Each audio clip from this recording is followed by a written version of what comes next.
Bang bang! What is up, our old National Wrestling Shooters members and viewers? This is your owner, Jim Quitting, founding father Scott Casey Gale here. And today, I am going to give you my WWE WrestleMania 36 Night 1 and Night 2 review. Okay, let's begin with Night 1. The show opened with a message from Stephanie McMahon Levesque, followed by a montage of America the Beautiful performances from previous WrestleManias, which I thought was pretty cool. And then Rob Gronkowski and Mojo Rawley opened the show and waved at the wrestlers from the WWE Performance Center's little balcony. Michael Cole and JBL were in commentary. The stuff of Rob Gronkowski and Mojo Rawley, to me that was cringe-worthy. That was very, very cringe-worthy. But it was cool to see Michael Cole and JBL back in commentary for the SmackDown side of things. And for the Raw side of things, it was Tom Phillips and Byron Saxton. Okay. So the first match on the pay-per-view was Women's Tag Team Championship match. Alexa Bliss and Nikki Cross defeated the Kabuki Warriors. Cross hit a neckbreaker on Kairi Sane, and Bliss followed up with a Twisted Bliss to win the match. Bliss, Cross, Applesauce are now two-time Women Tag Team Champions. To me, this match is just there. It was nothing really special. Although there were a lot of good moves performed in the match, I don't know, it was nothing special. But congratulations to Alexa Bliss and Nikki Cross on becoming two-time SmackDown Tag Team Champions. And then Elias defeated King Corbin. Corbin said Elias wasn't going to compete and demanded a forfeit, but Elias showed up anyway. The referee saw Corbin try to pin Elias with his feet on the ropes, allowing Elias to win for roll-up and a handful of tights. I did not care about this match. I'm glad Elias won, but to me, this match was a crap fest. And then it was match number 4, Raw Women's Championship. Becky Lynch defeated Shayna Baszler. Lynch arrived in her personalized semi-truck and countered the computer clutch into a pin to retain the Raw Women's Championship. This was a decent match in my opinion, but the wrong person won. In my opinion, Shayna Baszler should have won. Because now I feel that Shayna Baszler's Women's Elimination Chamber match from last month's pay-per-view entitled Elimination Chamber was a waste of time. I mean, Becky Lynch has had the Raw Women's Championship for over a year now. And it should have been Shayna Baszler to win the match. Although, like I said, decent match, but disappointing end result. But it is what it is. And then we got the Intercontinental Championship match. Sami Zayn defeated Daniel Bryan. Cesaro and Shinsuke Nakamura attacked Drew Gulak at ringside, causing Bryan to dive into them to make the save. Bryan tried to come back into the ring off the top rope and got kicked in the face, and Zayn pinned him. Interesting match. I thought this was a pretty interesting match. And then we got to what was finally a good match. It was the triple threat ladder match for the SmackDown Tag Team Championship. John Morrison defeated Kofi Kingston and Jimmy Uso. All three men were fighting at the top of ladders and pulled down the hook that had been holding the title belts. Kingston and Uso almost knocked Morrison off the ladder, but Morrison brought the belts down with him as he fell, winning the match. Now, originally it was going to be Miz and Morrison versus the New Day versus the Usos, but the Miz pulled out due to him being sick, and Jey Uso and the other members of the New Day did not want to be there due to Miz being sick. But all in all, really good match. And then match number 7, Kevin Owens defeated Seth Rollins. Owens originally won by disqualification when Rollins hit him with the ring bell. Owens got on the microphone and taunted Rollins, challenging him to a no-rules, no disqualification match. Owens pulled Rollins through the announce table with a senton off the WrestleMania sign and hit a stunner to win the match. At first, it started out as just an okay match, but then it turned into a really good match, and it was made into a no disqualification match. Yeah, but I liked this match. It was good, and and the white person won. And then we get to R-Truth ask Mojo Rawley and Rob Gronkowski to help him out and give him a break from having to defend the 24/7 championship. They attacked him. Obviously, Gronkowski tried to make the pin, but Rawley pulled Gronk off of Truth and took the pin himself to regain the 24/7 championship. Although R-Truth was funny, this match was not needed. There was no need for this segment. This was just, like I said, I'm not a fan of the 24/7 championship anymore. It was entertaining last year, but now it's overkill. Just get rid of the 24/7 championship because it's no longer needed.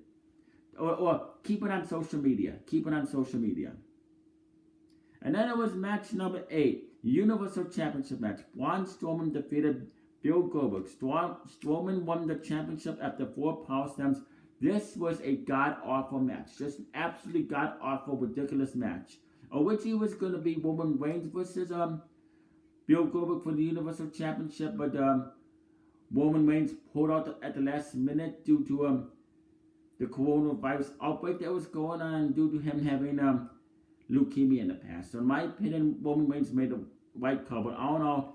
Braun Strowman, look, I'm happy for Braun Strowman, but I'm not too crazy about Braun Strowman anymore. But this match was just god awful. It shouldn't. It wasn't even needed. Honestly, they should have given Bill Goldberg a better opponent, in my opinion. I mean, this match was just a disaster. And then it was the main event that actually saved us, WrestleMania Night 1. Boneyard match. The Undertaker defeated AJ Styles. Undertaker won a highly cinematic match with a chokeslam up the roof of a building and a boot to send Styles into a grave plot. Undertaker buried him and drove off on a motorcycle to win the match. This was an epic main event. I loved every single minute of this main event. This Boneyard match saved the show. It saved the whole entire show. I mean, and it was cool to see the Biker American Badass Undertaker. That was awesome, coming out to a Metallica's theme song. That was amazing. And I liked how they did a switcheroo when he first was the American Badass Undertaker, then he went to the Deadman Undertaker. And Undertaker asking AJ Styles what his wife's name is and if he apologized. I mean, and this match was just crazy. And and this match was actually booked by Jeremy Borash and Abyss. And they did an amazing job booking this match. And I liked how they made it a cinematic. Like this match had shades of Final Deletion match, shades of Lucha Underground, shades of horror movie, all combined together. I mean, this was well done, and honestly, this being the main event ended perfectly. Yeah, and it told a story as well. So this was crazy as well, and I want to see more of this type of stuff in WWE. But anyway, great way to end WrestleMania 36 Night 1. Now, what would I reveal WrestleMania 36 Night 1? I'm going to give it a solid 5 out of 10, C+, and only one from up. The reason why, because I thought Night 1 was just average at best. Just average at best. It could have been a hell of a lot better. I could understand why a lot of people hated it, because a lot of the matches sucked, in my opinion, but except for the 4 last matches. And the main event was the best match of the night. Anyway, now let's get to WrestleMania 36 Night 2 review. Same commentators, Michael Cole, JBL for the SmackDown brand, and Tom Phillips and Byron Saxton for the Raw brand. Okay. Then they started for kickoff match. Liv Morgan defeated Natalia. Morgan got the better of a series of pin counters to win the match. It was okay. And then of course Stephanie McMahon Levesque welcomed us to night 2 of WrestleMania 36 in the performance in Orlando, Florida, in the empty arena. It was interesting. And then we start off with an NXT Women's Championship match. Charlotte Flair defeated Rhea Ripley by submission with the figure 8 to become a 2-time NXT Women's Champion. Now, This was a great match. This was a great match. I liked it.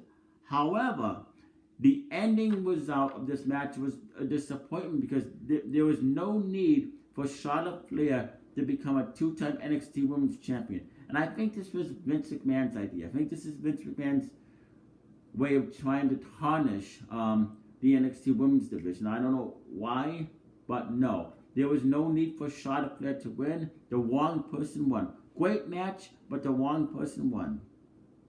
So hopefully Charlotte Flair does not hold on to the NXT Women's Championship for a long time. Hopefully Rhea Ripley gets it back, or somebody like Io Shirai takes it off of her.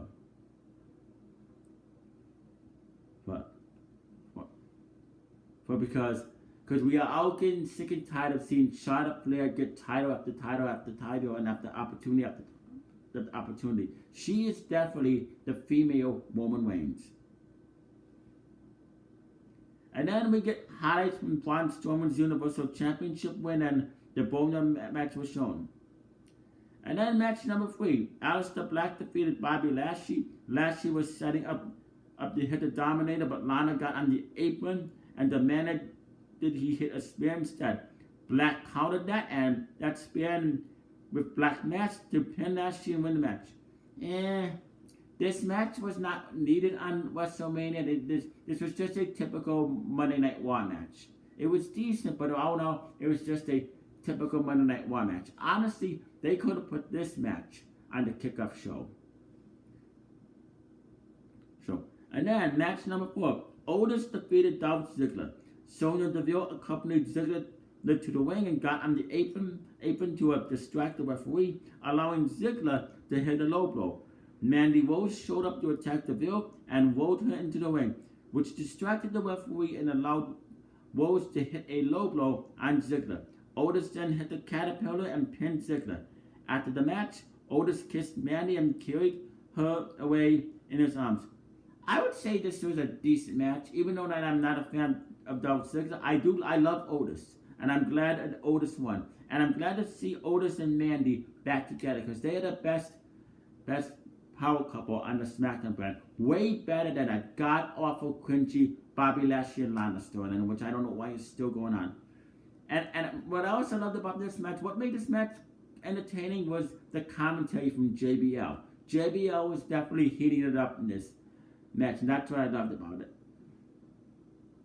I mean, he was funny.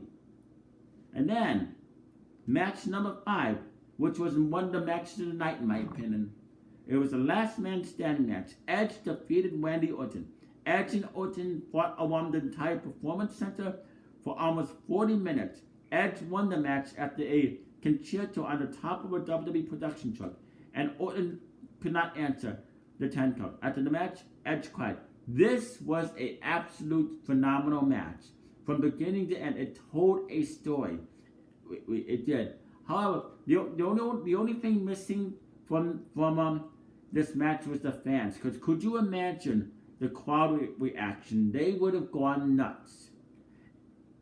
And honestly, the commentary could have been better for this match. But all in all, great match. It told a story. And in my opinion, I'm glad that Edge won. I really enjoyed this. Great match. And then Rob Gronkowski won the 24/7 championship by jumping off his host perch onto a group of people trying to win the title. Gronk pinned Mojo to win and then ran away with the championship. I don't care. This was cringy. I don't even know why this was on the WrestleMania card. And then Titus O'Neil took over hosting duties from there. And then we get to match number 6, the Raw Tag Team Championship match. Street Profits defeated Austin Theory and Angel Garza. Montez Ford hit a frog splash to Theory to break up the pin on Angelo Dawkins, and Dawkins pinned Theory. After the match, the heels attacked, but Bianca Belair ran in to even the odds and take out Zelina Vega. This was a cool match in my opinion. I enjoyed it. And And I actually like Austin Theory and Angel Garza as a tag team because they have potential. So yeah, that's like I said, this is a pretty cool, good match in my opinion. And then we get to match number 7, SmackDown Women's Championship Elimination Match. Bayley defeated Tamina, Naomi, Lacey Evans, and Sasha Banks. Everyone had top rope moves on Tamina, culminating in Naomi hitting a split-legged moonsault to pin and eliminate her. Banks eliminated Naomi by submission with the Banks statement. Bayley accidentally kneed Banks, and the two argued about it, allowing Evans to hit Banks with the woman's right and eliminate her. Banks returned to hit a backstabber on Evans, setting up Bayley to win the Rose Pan DDT. After the match, Banks handed the championship belt to Bayley. This was a decent match in my opinion. I was hoping that Sasha Banks would win, but it is what it is. I mean, I don't know. It was a decent match. It wasn't a great match. It wasn't a phenomenal match. Just decent at best. Because the WWE Women's Division is just god awful. But at least this match was decent. And then we get to the best part. The best part.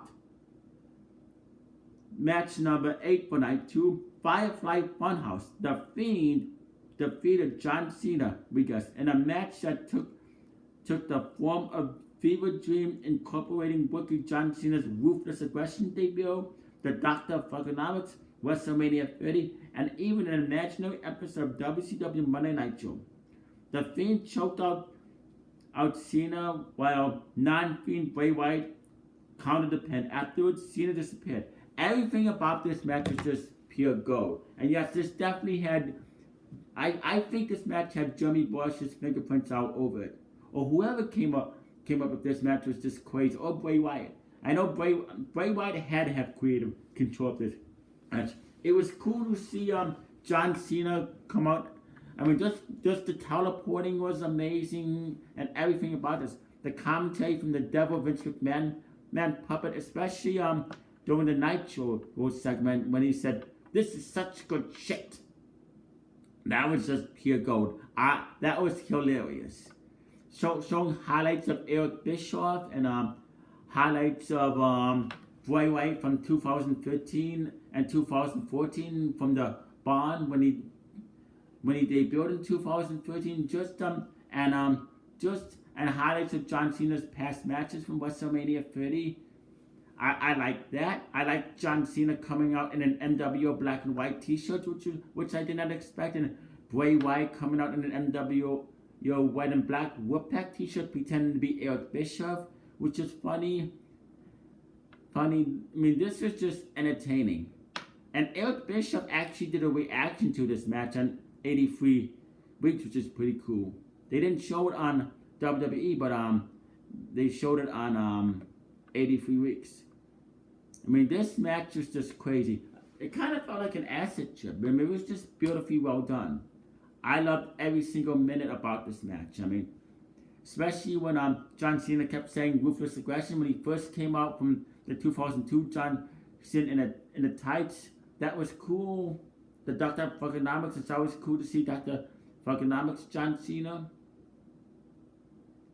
I mean, it was just crazy with all the highlights they were showing. I loved this match from beginning to end. And the best part was the reaction from Titus O'Neil at the end of this match. He was like, I mean, and he said that was where his reaction would also help sell this match. Crazy. I mean, I had fun. I was sold. Now, can this top the Boneyard match? I don't know. It's a tie. A lot of people like the Boneyard match better. There were some people that hated this match. I don't know. Okay, I get that, but I don't know what's to hate about the Firefly Funhouse match. I mean, it was just crazy. Yes, it did feel like an acid trip. It definitely felt like an acid trip. Wow. Just crazy. I kind of wish this was the main event. So what's going to happen with John Cena now. Looks like his rivalry with Bray Wyatt is over. I mean, this match, and also this match did tell a story. It was Bray Wyatt's revenge from his loss from John Cena defeated him at WrestleMania 30. So Bray Wyatt finally got his revenge. This kind of had I don't know, kind of felt like a horror movie as well, and which I liked. I mean, like I said, very well put together match. And then we get to the main event, match number 9, WWE Championship match. Drew McIntyre defeated Brock Lesnar. McIntyre kicked out of multiple F5s and hit 4 Claymore kicks to win the match in the championship. Now, match-wise, this was a squash match. I expected more out of this match, but the white person won. Even though that I love Brock Lesnar, I was happy that Drew McIntyre was able to slay the beast. I mean, he was the winner of the 2020 Royal Rumble, and like I said, decent squash match. I mean, they could have done a hell of a lot more, but at least it was better than a god-awful Universal Championship match between Bill Goldberg and Braun Strowman. So yes, and Drew McIntyre is the first Scottish wrestler in WWE to win the WWE Championship. So yes, so hopefully so I'm looking forward to Monday Night Raw tomorrow to see what Drew McIntyre is gonna say. Now, I don't know what's gonna happen with Brock Lesnar. There's rumors that Brock Lesnar is done with WWE because apparently Vince McMahon and Brock Lesnar had an altercation. Brock Lesnar did not think it was a good idea to have the match in an empty arena, which I could understand why. And Vince McMahon called Brock Lesnar greedy, and Brock Lesnar called Vince McMahon greedy. So I don't know what's going on. I don't know if those rumors are true, but those are just rumors. But all in all, decent squash match. The white guy won. Now, what would I wait night 2 WrestleMania 36? I would rate night 2 a solid 7 out of 10, B+, and 2 thumbs up. Honestly, in my opinion, I thought WrestleMania night 2 was the better show, and they had the better matches. So now, as WrestleMania 36 as a whole, in general, I would rate it a solid 7 out of 10. I enjoyed it. But yeah, the best parts were the best parts of night 2 was the last man standing match between Edge and Randy Orton, and the Firefly Funhouse between John Cena and the Fiend. So yes. Anyway, comment down below in the comment section. Tell me what you thought about WrestleMania 37 night 1 and night 2. Which show did you like better? Because I know a lot of people hated night 1, and that's okay. I can understand why. But yeah, but this was just crazy. And what match did you think was better? Did you think the Boneyard match between The Undertaker and the Phenomenal One AJ Styles was better? Or did you think the Firefly Funhouse between John Cena and the Fiend was better? I don't know. It's hard to top that in my opinion. Anyway, you stay classy, live long and prosper. Peace out. I must bid you adieu. Good night and goodbye, and bang. And the words of catcher said, bang bang. Good night, everybody, and I will see you for the WWE Raw review.